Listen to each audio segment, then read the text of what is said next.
Elija el recubrimiento adecuado. Cada tipo de estructura, según el ambiente en el que se va a instalar, requiere un recubrimiento particular que lo proteja contra la corrosión que puede producirle el ambiente. Aquí vamos a ver dos ejemplos diametralmente opuestos. Por un lado, las tuberías enterradas, que están sometidas a dilatación y contracción y roce contra el terreno. Y por otro lado, vamos a analizar la protección de los pilotes que soportan un muelle marino, en este caso pilotes metálicos. Aquí el fenómeno de corrosión es totalmente distinto. No se requiere un recubrimiento resistente al roce contra el terreno, sino un recubrimiento capaz de impedir que el agua de mar, un ambiente extremadamente corrosivo, entre en contacto con el acero. Comencemos por analizar las tuberías enterradas. Y para ello vamos a enfocarnos en los requisitos del sistema de protección contra la corrosión. Debido a ese fenómeno de dilatación y contracción permanente debido a los cambios de temperatura, esto significa que el recubrimiento está sometido a un roce constante contra el terreno. Por eso, el primer elemento que debemos tener en cuenta es la resistencia de ese recubrimiento a la abrasión, al roce contra el terreno. Para ello, debe tener varias condiciones importantes, varias características que vamos a conocer. Primero, una excelente adherencia del recubrimiento a la estructura de acero. Esa adherencia, como lo hemos visto en algún video anterior, se logra creando un perfil de anclaje. Quiere decir, se lanza un chorro de un abrasivo que puede ser arena o granalla de acero o algún otro sobre la superficie metálica, porque sobre una superficie lisa no hay adherencia. Y así cuando se aplica la pintura, penetra en esos valles estrechos y al secarse le da una gran adherencia mecánica. La segunda propiedad requerida es flexibilidad, porque así como la tubería dilata y contrae constantemente, el mismo proceso sufre el recubrimiento exterior. Por ello, el mayor resultado se ha obtenido con los plásticos, desde el polietileno que se aplicaba por extrusión hasta las cintas en caliente que se aplican en planta también. Por otro lado, se ha desarrollado una combinación llamada tricapa, que básicamente consiste de un fondo epóxico que se adhiere muy bien, muy duro, pero poco elástico, poco flexible. Con la idea de colocar encima una capa de polietileno o polipropileno, se hicieron pruebas que demostraron que estos dos materiales no se adhieren entre sí. Por ello, se instala una capa intermedia llamada copolímero o simplemente adhesivo, y finalmente la capa de acabado final.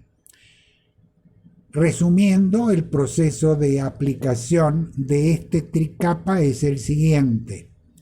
La tubería penetra girando y avanzando simultáneamente en el proceso. Primero se somete a una granalladora que prepara el perfil de anclaje, luego un calentamiento que puede ser por hornos eléctricos o mediante la quema de un combustible.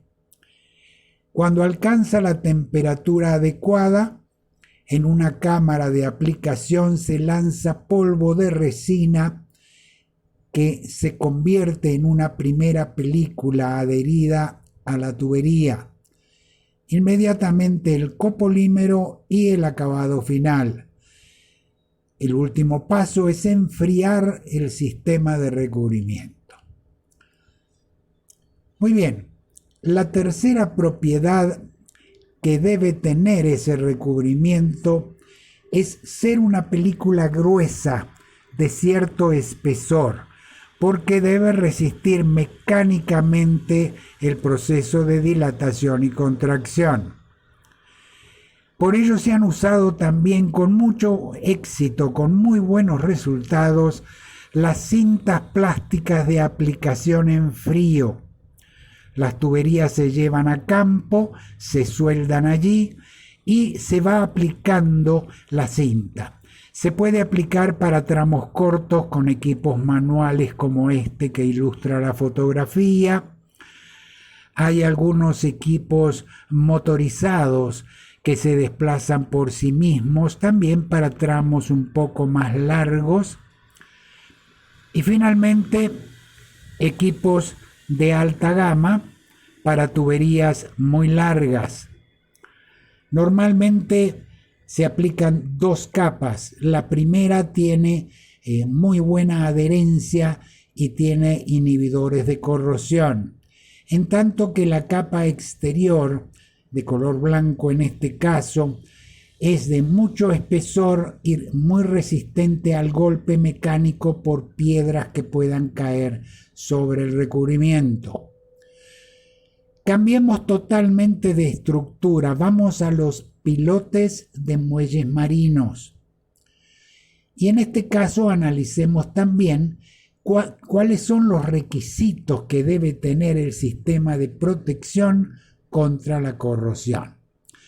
Aquí no hay un roce por dilatación y contracción contra un material sólido, sino un contacto con el agua de mar, un ambiente natural extremadamente corrosivo.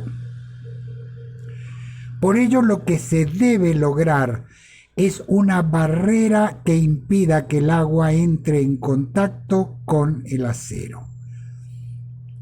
Para esto se requieren tres condiciones. Primero, un producto repelente del agua que impida que el agua llegue al acero. Segundo, que tenga resistencia al impacto, por ejemplo, de las olas.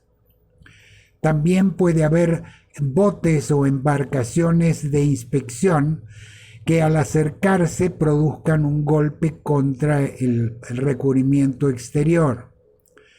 Y por ello se requiere también una película de cierto espesor.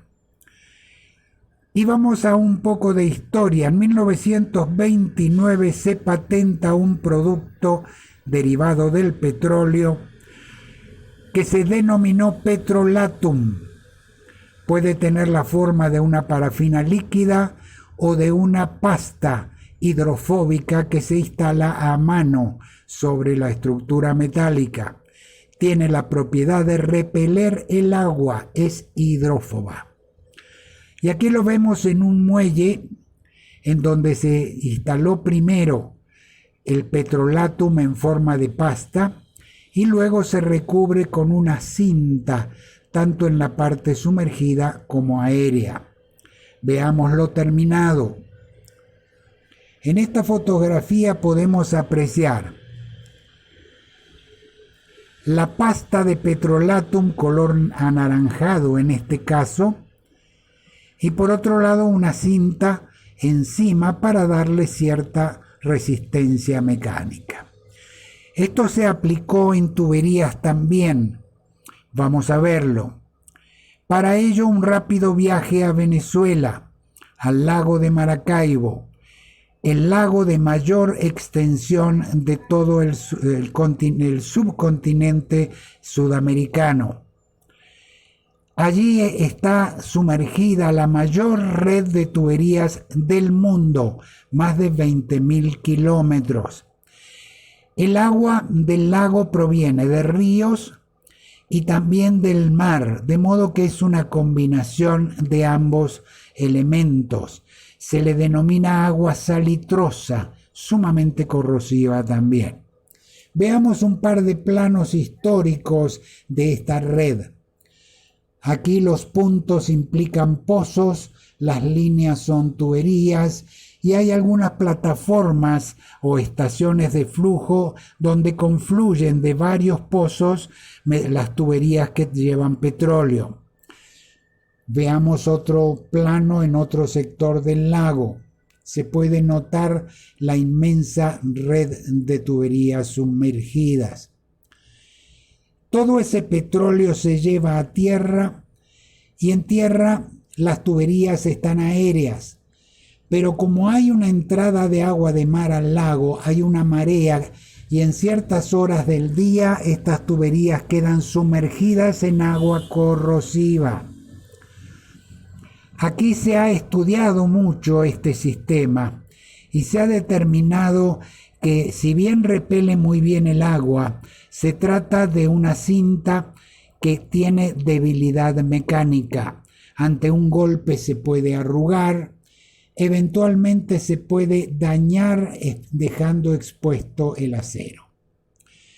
Por eso, en base a estas experiencias históricas que también se reprodujeron en otros países, se ha desarrollado un sistema combinado. Primero, se instala un gel de petrolatum hidrófobo, repele el agua. Encima una cinta que combina el petrolatum con algún elemento plástico que le da mayor rigidez mecánica. Y el tercer elemento es una chaqueta o camisa de polietileno de alta densidad que envuelve el conjunto y puede ser, como lo muestra de este fabricante alemán, uno de los más antiguos del planeta, tiene más de 100 años de existencia, la Denso alemana. Ellos crearon este sistema triple. Primero el imprimador en forma de pasta, luego la cinta y finalmente la chaqueta de protección mecánica que normalmente se atornilla con tornillos de acero inoxidable. Y aquí lo vemos terminado. Por supuesto hay para distintos diámetros, distintas longitudes, etc. Los tres requisitos fundamentales que se deben exigir a los fabricantes de estos productos, que son varios en el mundo, son los siguientes. Primero, no debe contaminar el ambiente. Segundo, no debe afectar ni la fauna ni la flora marina. Y un tercer elemento muy importante es que debe resistir la radiación solar. El polietileno de alta densidad amarillo no resiste la radiación solar y termina dañándose. En este caso se utiliza un pigmento conocido como negro de humo que resiste la radiación solar y le da ese color característico.